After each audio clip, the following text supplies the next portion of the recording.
Chapter number 32 है renal का diuretics. Diuretics का काम ये होता है कि increase the rate of urine volume output, ज़्यादा से ज़्यादा यूरिन बनाना। ये हमारी कुछ केसेस में हमें ज़रूरी होता है, इसलिए हम इनकी इस चैप्टर में जो चीज़ें हैं उनसे मदद लेके बनाते हैं। अब ये वर्क किस प्रिंसिपल पे करता है? ये सोडियम और क्लोराइड वगैरह की जो रीअब्जॉर्प्शन है उसे नहीं होने देता। जब वो नहीं होने देता तो वो नेफ्रॉन के अंदर ही रहते हैं, टिब्यूल्स के अंदर, और वाटर उन्हें फॉलो करता है। और दूसरा काम ये करता है कि वाटर की रीअब्जॉर्प्शन नहीं होने देता। तो वाटर एक तो उस तरह से अंदर आया, दूसरा वाटर की रीअब्जॉर्प्शन भी नहीं हो रही, वाटर अंदर ही है, तो डाइल्यूट यूरिन और ज़्यादा से ज़्यादा बनेगा।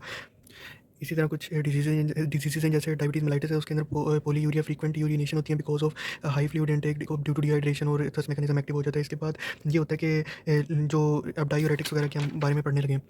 अब हमने एक रिसेप्टर पढ़ा था, 1 सोडियम 2 क्लोराइड एंड 1 पोटेशियम को transporter located on the luminal membrane, अंदर वाली मेम्ब्रेन के ऊपर वो प्रेजेंट था, और वो ये कर रहा था कि उनको निकलने ही नहीं दे रहा था। जब वो निकलने नहीं दे रहा था तो वो सारे सॉल्ट्स वगैरह अंदर रहे, अंदर कॉन्सेंट्रेशन बढ़ी और वाटर अंदर ही रहा, तो इंक्रीज़ हो जाएगा मतलब यूरिन का वॉल्यूम। और ये सारी चीज़ें वही हैं जो इस टेबल के अंदर है। इस टेबल के अंदर वही सारा कुछ लिखा हुआ है जो इन पैराग्राफ्स के अंदर लिखा हुआ है। मसलन कि एक तो हमने ये वाला पढ़ लिया जिसमें 2 आगे ड्रग्स के नाम है, और ये एक्ट एक्ट कहाँ पे करते हैं वो याद रखना है, thick ascending loop of Henle पे करते हैं। इसी तरह ऑस्मोटिक डायूरेटिक जिनमें मैनिटोल आता है, वो प्रोक्सिमल ट्यूब्यूल के ऊपर करता है और इनहिबिट करता है वाटर सोल्यूट रीअब्जॉर्प्शन को, जिसकी वजह से फिर यूरिन की आउटपुट बढ़ जाती है।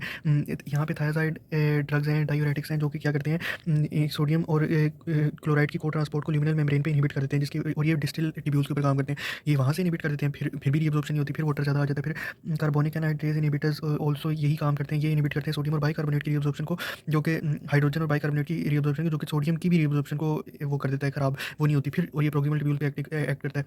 और इसी तरह ये दोनों भी आगे से कलेक्टिंग ट्यूब्यूल्स पे एक्ट करते हैं, जिनमें हाँ ये इंपॉर्टेंट है, एल्डोस्टेरोन एंटागोनिस्ट। एल्डोस्टेरोन एंटागोनिस्ट में आते हैं ये वाले मिनरलोकॉर्टिकॉइड्स, जिनमें स्पाइनोएसीटोन और स्पाइरोएसीटोन एपिलिरोन है, जो कि मिनरलोकॉर्टिकॉइड्स हैं। कलेक्टिंग ट्यूब्यूल्स के ऊपर ये लोग एक्ट करते हैं और वहाँ से करते हैं इनहिबिट कर देते हैं एल्डोस्टेरोन को, एक्शन को, जो कि सोडियम को रीअब्सॉर्ब करा देता है। तो सोडियम की रीअब्सॉर्प्शन नहीं होती, फिर सोडियम अंदर ही रहता है। और ऑल्सो ये क्या करते हैं कि जो इसके पोटेशियम की सिक्रीशन है वो भी इनहिबिट कर देते हैं। फिर कुछ सोडियम चैनल ब्लॉकर्स हैं, जिनमें ट्राई एमेरीन और एमेलेरॉइड आते हैं, जो कि ब्लॉक कर देते हैं सोडियम और सोडियम के चैनल्स को, और ल्यूमिनल मेम्ब्रेन के ऊपर जो होते हैं, जो कि डिक्रीज कर देते हैं सोडियम की रीअब्सॉर्प्शन को और डिक्रीज कर देते हैं पोटेशियम की सिक्रीशन को, क्योंकि एल्डोस्टेरोन का काम यही होता है कि वो सोडियम की रीअब्सॉर्प्शन करता है और इन चैनल्स का भी। जब इनमें सोडियम की रीअब्सॉर्प्शन होती है, सोडियम निकलता है, तो पोटेशियम अंदर चला जाता है, और ये भी कलेक्टिंग ड्रग्स के ऊपर काम करते हैं। इसके बाद किडनी डिजीज आती है। किडनी डिजीज दो तरह की होती है, क्रोनिक होती है, एक्यूट होती है। एक्यूट किडनी इंजरी वो होती है जो कि मतलब फ़ौरन से हुई है, एकदम से हुई है, और कुछ ही दिनों में ना किडनी का फंक्शन जो है पूरा का पूरा खत्म हो जाता है। और क्रोनिक डिजीज़ होती है जो कि बहुत लंबे अर्से के लिए चलती है और आहिस्ता-आहिस्ता स्लोली किडनी को नुकसान पहुँचा के खराब कर देती है। एक्यूट किडनी डिजीज़ के आगे से 3 टाइप्स हैं। एक्यूट किडनी डिजीज़ में जो कि सबसे पहले होती है, जो कि decrease blood supply of kidney, जो कि प्री रीनल होती है। प्री रीनल किडनी तक पहुँचने से पहले कोई भी आर्टरीज़ वगैरह के अंदर मसला आ गया है, तो ब्लड प्रेशर सही नहीं रहा, जिसकी वजह से ग्लोमेरुलर फिल्ट्रेट नहीं बढ़ रहा, किडनी की डिजीज़ हो गई है, किडनी तक ब्लड पहुँचा नहीं है, कोई मसला हो गया किडनी में। इंटरनल किडनी डिजीज़ इंटरनल होती है, फिर हम किडनी के ऊपर आ गए, अब किडनी के अंदर कोई मसला हो गया, ग्लोमेरुलाई के अंदर मसला हो गया, नेफ्रॉन के अंदर कुछ भी मसला हो गया कोई, वो खराब हो गए किसी वजह से, ट्यूब्यूल्स खराब हो गई हैं। और इसके बाद पोस्ट रीनल में ये होता है, फिर इसमें फिर से वही आ जाता है, ऑब्स्ट्रक्शन हो गया किसी ब्लैडर के अंदर कोई ऑब्स्ट्रक्शन हो गया, यूरेटर के अंदर कोई ऑब्स्ट्रक्शन हो गया किसी वजह से, तो पोस्ट रीनल मसला हो जाएगा।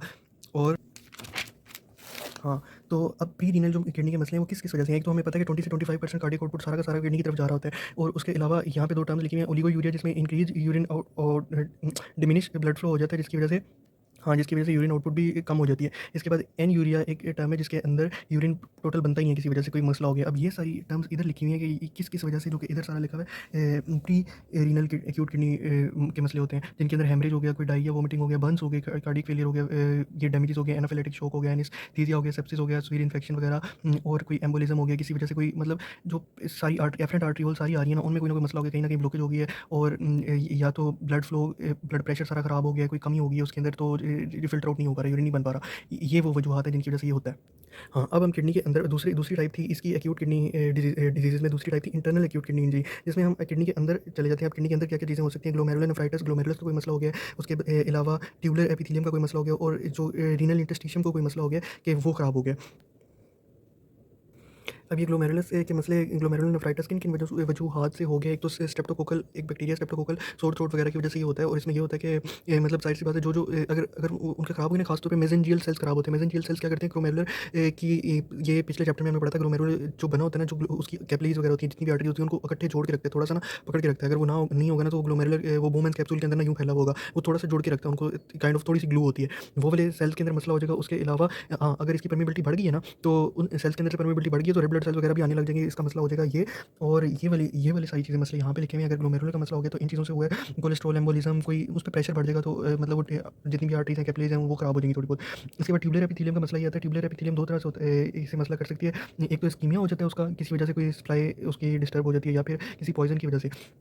अगर तो इस्कीमिया है ना, तो मतलब किसी को भी पता है कोई प्लग फॉर्म हो गया, कुछ भी कोई भी ब्लॉकेज है, कोई हर्डल वगैरह आ गई है, नेफ्रॉन ब्लॉक हो गया, तो फिर वो इस्कीमिया हो जाएगा उधर। ट्यूब्यूल्स को वो डेड होने लग जाएंगे, उसके सेल्स खराब होने लग जाएंगे। लेकिन अगर नेक्रोसिस हो गया किसी टॉक्सिन की मदद से हुआ, तो टॉक्सिन की मदद से हुआ, तो उन टॉक्सिन में इंक्लूडेड होते हैं लेड, मर्क्यूरी।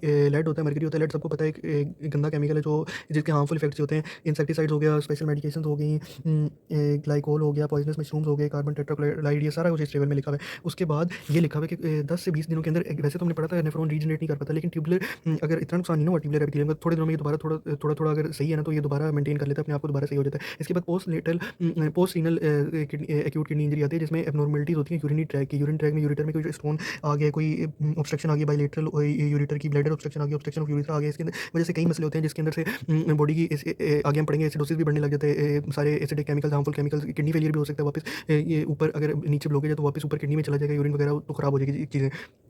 और इसमें ये दोनों लिखी हुई है एक्यूट। हाँ, एलर्जी रिएक्शन भी हो सकते हैं, जिसके अंदर से अगर वो किडनी में चली गई ना, कोई भी नीचे कोई भी एलर्जी वगैरह थी, तो वो किडनी में चली गई, वहाँ पे एलर्जिक रिएक्शन हो जाएंगी, और एक्यूट पोलियोनेफ्राइटिस भी हो जाएगा।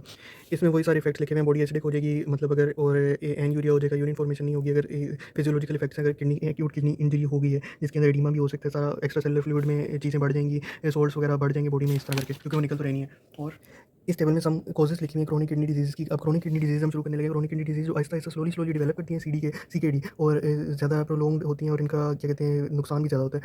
हाँ, इसमें अब लिखा हुआ है कि एक विशियस साइकिल शुरू हो जाता है। ये होता है कि एंड स्टेज रीनल डिजीज़ेज़ होती हैं, जिसके अंदर से ये होता है कि अगर कोई हल नहीं है, बार-बार किडनी के फंक्शन डिस्टर्ब हो रहा है, लॉस ऑफ नेफ्रॉन होता जा रहा है, तो फिर एंड स्टेज किडनी डिजीज़ हो जाएगी। एंड स्टेज किडनी डिजीज़ में ये होता है कि एक विशियस साइकिल शुरू हो जाता है। विशियस साइकिल कैसे शुरू होता है? पहले जीएफआर मतलब हमारे पास बनना कम हो गया, ठीक है? उसके बाद जो हमारे नेफ्रॉन थे वो डिस्ट्रॉय हो गए हैं, ग्लोमेरुलर फिल्ट्रेशन रेट कम हो गया, ग्लोमेरुलर फिल्ट्रेट जो बाकी है ना, पहले वाले तो डिस्ट्रॉय हो गए, उनका तो बनना कम खत्म हो गया था, फिर वो बढ़ जाता है, जितने बाकी बचे ना उनके ऊपर लोड बढ़ जाएगा, आर्टीरियल प्रेशर बढ़ जाएगा, वो ज़्यादा फिल्ट्रेट करेंगे, उनका जीएफआर रेट बढ़ जाएगा, और इतना बढ़ेगा कि फिर वो उनको नुकसान पहुंचाने लग जाएगा। फिर जब आहिस्ता-आहिस्ता वो भी खराब होते जाएंगे, और ये वाला इस सारी साइकिल में लिखा हुआ है कि किडनी डिजीज़ में नेफ्रॉन का नंबर कम हो जाता है, जिसकी वजह से वेज़ोडाइलेशन हो जाती है, ज़्यादा ग्लोमेरुलर आर्टीरियल प्रेशर भी बढ़ जाता है किडनी के अंदर, क्योंकि आधी तो किडनी बेकार हो गई, आधी रहेगी अगर, तो उसके अंदर आर्टीरियल प्रेशर बढ़ जाएगा, फिर ग्लोमेरुलर प्रेशर और फिल्ट्रेशन रेट भी बढ़ जाएगा, ठीक है? जितने ग्लोमेरुलर बचे हैं उनके ऊपर लोड बढ़ जाएगा, बिल्कुल बेसिक सी बात है, लोड बढ़ जाएगा तो फिर वो भी खराब हो जाएंगे, फिर नेफ्रॉन का नंबर कम हो जाएगा। यहाँ पे ये वाला टेबल कोई खास इंपॉर्टेंट है नहीं। हाँ, मतलब कि डायबिटीज़ मेलिटस वाले ज़्यादातर पेशेंट होते हैं, जिनको जिनको इधर वही लिखा हुआ है कि ज़्यादातर रेट कौन सा है, फिर ओबेसिटी होगी, इस तरह की चीज़ें। हाइपरटेंशन वालों के लिए भी किडनी के नुकसानदेही है, वो सारों को पता है। हाँ, कॉजेज़ में क्या आ जाता है, मेटाबॉलिक डिसऑर्डर्स में डायबिटीज़ मेलिटस, ओबेसिटी वगैरह, हाइपरटेंशन है, ये सारों को पता है। इम्यूनोलॉजिकल डिसऑर्डर्स हैं, जिनमें इन्फेक्शंस भी बाद में हैं, और प्रोक्सिमल ट्यूब्यूल्स के डिसऑर्डर्स भी हैं, यूरिनरी ट्रैक्ट इन्फेक्शन भी है, कंजेनिटल डिसऑर्डर्स भी हैं, ये सारे कॉजेज़ हैं क्रोनिक डिजीज़ के। इसके बाद इधर लिखा हुआ है जो भी हमारे पास सारी ट्यूब्यूल्स वगैरह होती हैं अंदर वो किडनी के, वो सारी डैमेज हो जाती हैं आहिस्ता-आहिस्ता। अगर क्रोनिक किडनी डिजीज़ हो, वो डैमेज हो जाती है, ग्लोमेरुलर नेफ्राइटिस वगैरह हो सकता है, और ये वो, और ग्लोमेरुला की इंजरी जो है उसकी, वो उसकी कॉज़ क्या है क्रोनिक किडनी डिजीज़ की? ग्लोमेरुलर नेफ्राइटिस उसे कहते हैं कि जो ग्लोमेरुलाई है ना, वो डैमेज हो जाते हैं due to chronic kidney injury. अब ये कैसे होता है, जो हमने पहले अभी पढ़ा है, और कैपिलरी लूप्स वगैरह, इरिवर्सिबल रीनल फेलियर होता है, स्ट्रेप्टोकोकल इन्फेक्शन की वजह से होता है। इसके बाद अगर हम बात करें तो इंटरस्टिशियम के अंदर अगर इंजरी हो जाए, रीनल इंटरस्टिशियम की जो सारे पिरामिड वगैरह के दरमियान जो जगह होती है, इंटरस्टिशियम वगैरह वो पड़ा हुआ है, उसकी अगर इंजरी हो जाए तो उसमें इन्वॉल्व होता है ये पोलियोनेफ्राइटिस एरिस्टीचिया कोइले के बैक्टीरिया, इसकी वजह से होता है। और यहाँ पे वो बात लिखी है कि मतलब कोई ऑब्स्ट्रक्शन हो गई है, ब्लैडर में चला गया है, अगर वहाँ पे ऑब्स्ट्रक्शन हो गया, वापस यूरिन ऊपर जाएगा, ये बैक्टीरिया था, बैक्टीरियल इन्फेक्शन से वापस उधर खराबी हो जाएगी किडनी के अंदर, और इसको कहते हैं वेजिको यूट्रल रिफ्लेक्स, जिसके अंदर यूरिन जो है ना, मिक्सचरेशन पूरी नहीं हो पाती, ब्लैडर पूरा एम्प्टी नहीं हो पाता, ऊपर चला जाता है वापस, और खराब करते हैं चीज़ों को। हाँ, ये लिखा हुआ है कि बेसिकली वो ज़्यादातर मेडुला को इफेक्ट करता है, कोर्टेक्स की बजाय, कि मेडुला के अंदर कंसंट्रेशन होनी होती है यूरिन की, ये उसका फंक्शन होता है, तो वो उसको खराब कर देता है, कंसंट्रेटेड नहीं हो पाता, जिसकी वजह से और मसले हो जाते हैं, मेनली मेडुला को इफेक्ट करता है। फिर नेफ्रोटिक सिंड्रोम वो है कि एक्सक्रीशन ऑफ प्रोटीन्स हो जाती है यूरिन के अंदर, कोई भी वजह होती है जिसकी वजह से अगर प्रोटीन्स फिल्टर आउट हो गई हैं, अगर वो क्या कहते हैं, ग्लोमेरुलर फिल्ट्रेट के अंदर से बोमेन कैप्सूल, ग्लोमेरुलर मेम्ब्रेन की जो परमेबिलिटी है वो बढ़ गई है, जिसकी वजह से ज़्यादा प्रोटीन फिल्टर आउट हो गई है, जिसकी वजह से जिसकी वजूहात थी क्रोनिक ग्लोमेरुलोनेफ्राइटिस, और उसकी वजह से हुआ है, और amyloidosis result of deposition of abnormal glomerular nephritis हुआ तो उसकी वजह से ये सारे मसले हो रहे हैं। जो पोडोसाइट्स से हमारे पास सेल्स थे जिन्होंने जो ग्लोमेरुलर के अंदर से सबसे आउटर वाली बॉर्डर बना रहे थे, उसके अंदर फूड प्रोसेसेस भी थे, वो खराब हो गए अब। और उसके इंक्रीज टी सेल सिक्रीशन की वजह से वो खराब हो गया और वहाँ से फिर प्रोटीन और एल्ब्यूमिन वगैरह निकलती आ रही है। अब पिछले चैप्टर में तो था एल्ब्यूमिन को अलग कहते हैं, प्रोटीन को अलग कहते हैं, प्रोटीन के निकलने को और एल्ब्यूमिन के निकलने को अलग अलग उनको नाम दिए हुए थे। और ये नेफ्रोटिक सिंड्रोम होता है जिसके अंदर से प्रोटीन वेस्ट होने लग जाती है बॉडी के अंदर से और ज़्यादा अमाउंट में होती है। अच्छा, तो सारा प्रोटीन वेस्ट होगी उसकी पोडोसाइट्स में खराबी की वजह से, तो वो नेफ्रोटिक सिंड्रोम हो गया। अब हमने किडनी के फंक्शन को हमने अगर उसका फंक्शन के बारे में कितनी काम कर रही है वो हमने चेक करना है, तो कैरेटिन की मदद से कर सकते हैं। कैरेटिन ना एब्जॉर्ब होती है, जितनी आती है उतनी निकल जाती है। तो जितना जीएफआर होगा ना, उतनी मतलब जितना जीएफआर शुरू में कैरेटिन होगी उतनी वेस्ट आउट हो रही होगी, तो हम उसको निकाल के चेक कर सकते हैं कि क्या किडनी में कोई मसला है या वो सही तरह अपना काम कर रही है। उसका कैरेटिन फिल्ट्रेशन रेट हम निकालते हैं, ग्लोमेरुलर फिल्ट्रेशन रेट को मल्टीप्लाई करते हैं प्लाज्मा कैरेटिन कंसंट्रेशन के साथ, तो कैरेटिन एक्सक्रीशन रेट निकल आता है। अब वो होना चाहिए उसके बराबर ही। हाँ, इसके बाद ये आइसोथियोनियूरिया एक टर्म है जिसके अंदर ये होता है कि ना जो किडनी है वो यूरिन को डाइल्यूट कर सकती है और ना ही उसको कंसंट्रेट कर सकती है, वो अपनी एबिलिटी खो देती है। वो किस वजह से होता है? क्योंकि जो कलेक्टिंग डक्ट्स होती हैं उसके अंदर से rapid flow of tubular fluid होता है। रैपिड फ्लो होता है तो उसे टाइम ही नहीं मिलता कि वो रीअब्सॉर्ब हो सके। और रैपिड फ्लो लूप ऑफ फैनले के अंदर से भी होता है। लूप ऑफ फैनले में काउंटर करंट मैकेनिज्म भी पैरालाइज हो जाता है, वो प्रिवेंट हो जाता है। उससे हमने कंसंट्रेशन करनी होती है, कंसंट्रेशन हो नहीं पाती। तो ये दोनों वजूहात की वजह से ना डाइल्यूट हो पाता है ना कंसंट्रेट हो पाता है। इसके बाद इफेक्ट्स क्या होते हैं? Renal failure on body fluids, uremia वगैरह।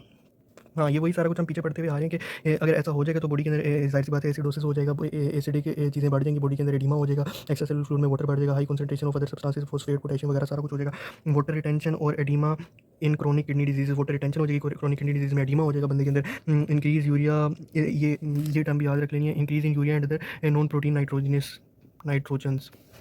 एसिडोसिस ऐसे हो जाता है कि मतलब हाइड्रोजन आयंस की कंसंट्रेशन बढ़ जाती है बॉडी के अंदर, एसिडोसिस हो जाता है। इसके बाद एनीमिया, हाँ एनीमिया हो जाता है क्योंकि एरिथ्रोपोइटिन क्या कहते हैं नहीं बन पाती, जिसकी वजह से आगे से हमने बोन मैरो के अंदर प्रोड्यूस करने होते हैं रेड ब्लड सेल्स, तो क्या हो जाता है? एनीमिया हो जाता है, रेड ब्लड सेल्स नहीं बन पाते, तो कम बनती है हमारे पास एरिथ्रोपोइटिन। उसके बाद ऑस्ट्रोमलेशिया, बोन्स के अंदर से जो है ना क्या कहते हैं, osteomalacia is a chronic kidney disease caused by decrease production of active vitamin D and by phosphate retention of the kidney. Phosphate retention जो है ना वो नहीं हो पाती किडनी से, लेकिन फॉस्फेट तो बॉडी को चाहिए तो वो बॉडी निकाल लेती है उसके अंदर से, बोन वगैरह के अंदर से, और फिर विटामिन उसके साथ ही हो जाता है कि रिकेट्स हो जाती है, बोन कमजोर वगैरह हो जाती है।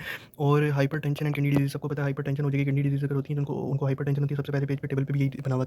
और एंड स्टेज रीनल डिजीज़ भी इसी वजह से होती हैं। बाकी ये भी बस एक बार रीड करने वाली चीज़ें हैं, ये हेडिंग वगैरह एक बार पढ़नी है। Hypertension cause by patchy renal, हाँ एक कुछ होता है कि किडनी का थोड़ा सा पार्ट डैमेज हुआ है और कुछ होता है कि मतलब ज़्यादा डैमेज हुआ है। मेनली ये वाला पेज इंपॉर्टेंट है, इसके ऊपर ये डिजीज़ लिखी हुई है और इनके अंदर से क्वेश्चन आता है। Kidney disease that causes loss of entire nephron, chronic disease इसके अंदर स्पेसिफिक ट्यूबुलर डिसऑर्डर्स, हाँ ये ट्यूबुलर डिसऑर्डर सारे इधर है। और ग्लाइकोस यूरिया, इसमें भी यही होता है कि ब्लड ग्लूकोज कंसंट्रेशन नॉर्मल भी होना तब भी ग्लूकोज एब्सेंट हो जाता है क्योंकि वो निकलने लग जाता है। इसके बाद अमाइनो एसिड को किडनी दोबारा रीअब्सॉर्ब नहीं कर पाती, वो भी वेस्ट होने लग जाते हैं, अमाइनो एसिड यूरिया हो जाता है। और उसके अंदर ये 2-3 फैक्टर्स हैं क्यों होता है। उससे क्या हो जाता है कि मतलब सिस्टीन यूरिया हो जाता है, सिस्टीन फेल टू रीअब्सॉर्ब हो जाती है, स्मॉल ग्लिसरीन फेल हो जाती है, बीटा ये वाले रिसेप्टर जो होते हैं वो कम हो जाते हैं। और फिर इसके बाद हाँ हाइपोफॉस्फेटीमिया हो जाता है, फॉस्फेट को रीअब्सॉर्ब नहीं कर पाती। उसके बाद एसिडोसिस हो जाता है, क्योंकि renal tubular secretions of hydrogen ion जो है ना वो नहीं हो पाती सही तरह, हाइड्रोजन आयन को जब सिक्रीट नहीं कर पाती तो बॉडी के अंदर एसिडोसिस हो जाता है। हाँ, नेफ्रोजेनिक डायबिटीज इंस्पाइटस वो होती है कि नेफ्रॉन कभी एल्डोस्टेरोन के ऊपर, पिछले चैप्टर में भी था कि नहीं उसको उसके आगे रिस्पॉन्ड कर सकता, तो एडीएच को, बल्कि एडीएच को रिस्पॉन्ड नहीं कर पाता, तो वाटर जो है नहीं रीअब्सॉर्ब हो पाता, तो एक्सेस वाटर निकलता है यूरिन के अंदर, जिसके अंदर हमारे पास हो जाता है डायबिटीज इंस्पाइटस हो जाती है। अब फैल्कोनी सिंड्रोम हुआ है, फैल्कोनी सिंड्रोम में 3-4 चीज़ें हो जाती हैं इकट्ठी। Failure to reabsorb sodium bicarbonate, जिसमें मेटाबॉलिक एसिडोसिस हो जाता है, increase excretion of potassium, calcium, और नेफ्रोजेनिक डायबिटीज इंस्पाइटस, ये सारी चीज़ें इकट्ठी हो जाती हैं जिसकी वजह से फैल्कोनी सिंड्रोम हो जाता है।